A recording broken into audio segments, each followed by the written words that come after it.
Please like the video and share it so that it reaches many more people and you get sawaba, or rewards from Allah. This could be a sawabe jariyah or continuous reward for you long after you are gone. Interpretations of Dreams, Volume 9, Book 87, number 111169. Volume 9, Book 87, number 111. Narrated by Aisha. The commencement of the divine inspiration to Allah's apostle was in the form of good righteous, true, dreams in his sleep. He never had a dream but that it came true like bright daylight.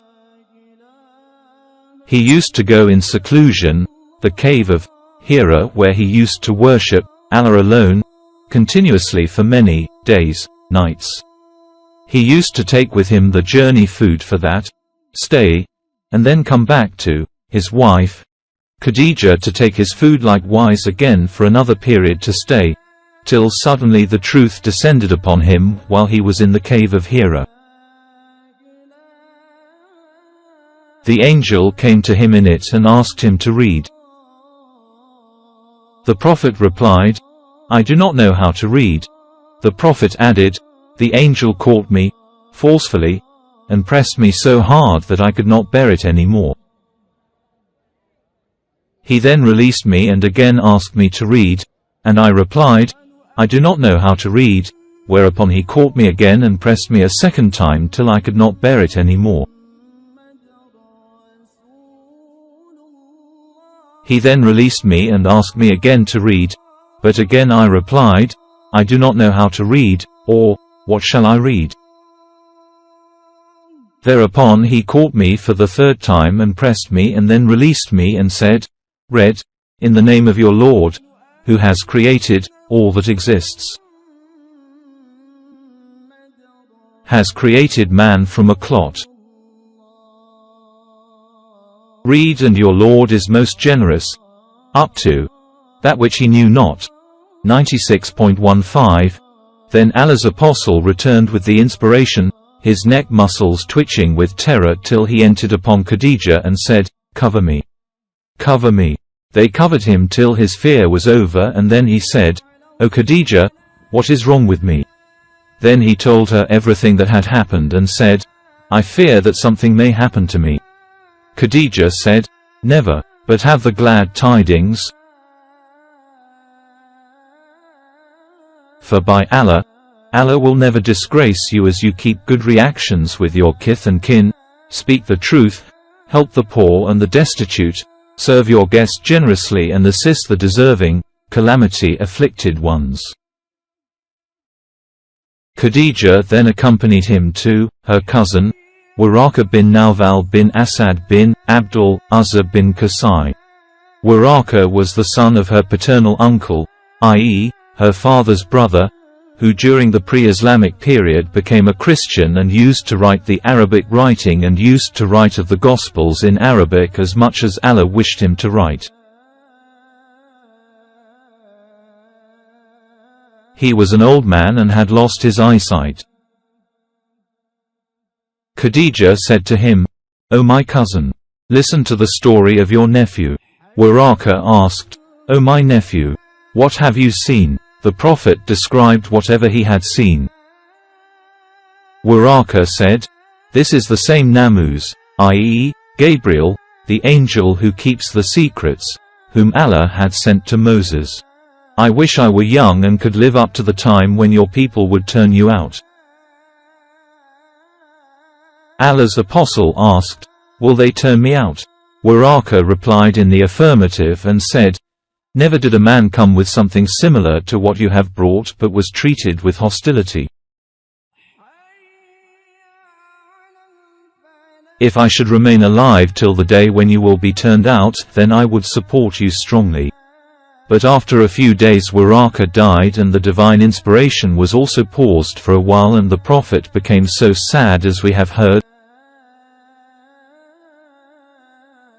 that he intended several times to throw himself from the tops of high mountains, and every time he went up the top of a mountain in order to throw himself down, Gabriel would appear before him and say, O Muhammad. You are indeed Allah's apostle in truth, whereupon his heart would become quiet and he would calm down and would return home.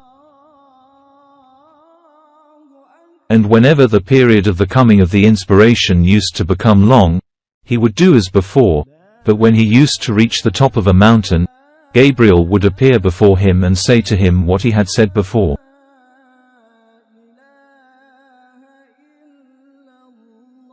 Ibn Abbas said regarding the meaning of he it is that cleaves the daybreak from the darkness, 6.96, that al-asba means the light of the sun during the day and the light of the moon at night.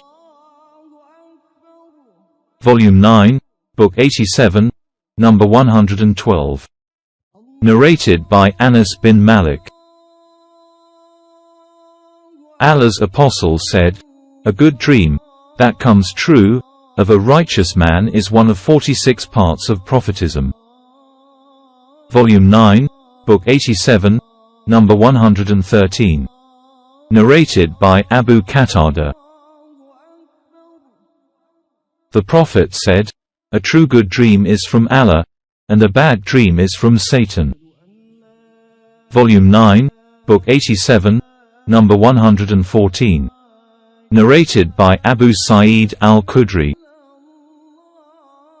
The Prophet said, if any one of you sees a dream that he likes, then it is from Allah, and he should thank Allah for it and narrate it to others. But if he sees something else, i.e., a dream that he dislikes, then it is from Satan, and he should seek refuge with Allah from its evil, and he should not mention it to anybody, for it will not harm him. Volume 9, Book 87, number 115. Narrated by Abu Qatada.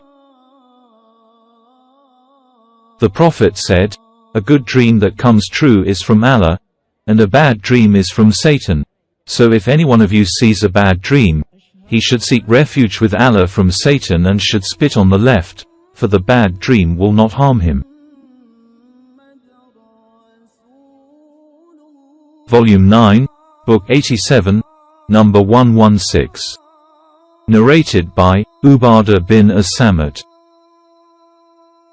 The Prophet said, the good dreams of a faithful believer is a part of the 46 parts of prophetism.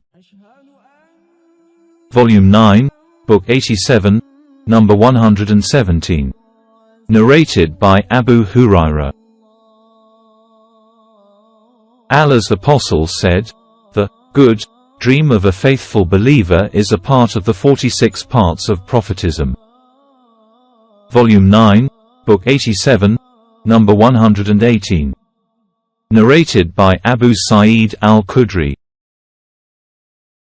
I heard Allah's apostle saying, a good dream is a part of the 46 parts of prophetism. Volume 9, Book 87, number 119. Narrated by Abu Hurairah. I heard Allah's apostle saying, nothing is left of the prophetism except al-Mubashirat. They asked, what are al-Mubashirat? He replied, the true good dreams, that conveys glad tidings. Volume 9, Book 87, number 120. Narrated by Ibn Umar. Some people were shown the night of Qadr as being in the last 7 days of the month of Ramadan. The Prophet said, seek it in the last 7 days of Ramadan. Volume 9, Book 87, number 121. Narrated by Abu Hurairah. Allah's apostle said, if I stayed in prison as long as Joseph stayed and then the messenger came, I would respond to his call to go out of the prison. Volume 9, Book 87, number 122. Narrated by Abu Hurairah. I heard the Prophet saying, whoever sees me in a dream will see me in his wakefulness, and Satan cannot imitate me in shape. Abu Abdullah said, Ibn Sirin said, only if he sees the Prophet in his real shape. Volume 9, Book 87, number 123. Narrated by Anas.